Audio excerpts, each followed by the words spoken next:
Can you actually turn a blurry, low-res photo into a stunning 32K masterpiece right from your own desktop?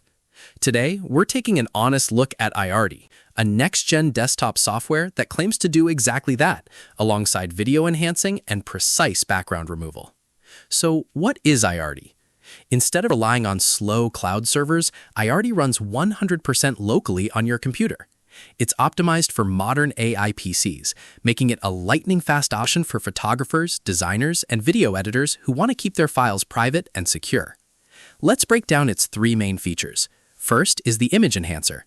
This tool doesn't just stretch your photos, it actually generates realistic details in skin, hair, and textures, upscaling low-quality images up to an incredible 32K resolution. Second is the video enhancer.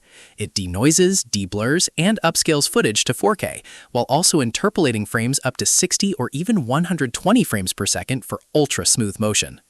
Finally, there's the image matting tool, which is designed for precise background removal. It's built to handle the absolute hardest edges, like fine hair, animal fur, and semi-transparent objects, making it perfect for e-commerce and design work. Now, let's talk pros and cons. On the positive side, the fact that it runs locally is a massive win for privacy and speed, especially if you have a capable computer. The detail restoration on skin and textures is also highly impressive. However, for a truly honest review, we have to point out a couple of things. Because it runs locally, your performance will heavily depend on your computer's hardware. If you're on an older machine, you might not get those lightning-fast speeds. Also, because this is a relatively new tool, extensive independent user reviews are still limited online, so we are mostly relying on their official performance claims for now.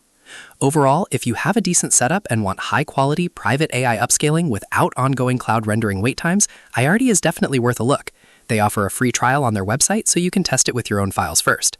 What do you think? Would you trust local AI tools over cloud-based ones? Let me know in the comments below, and don't forget to like and subscribe for more honest tech reviews.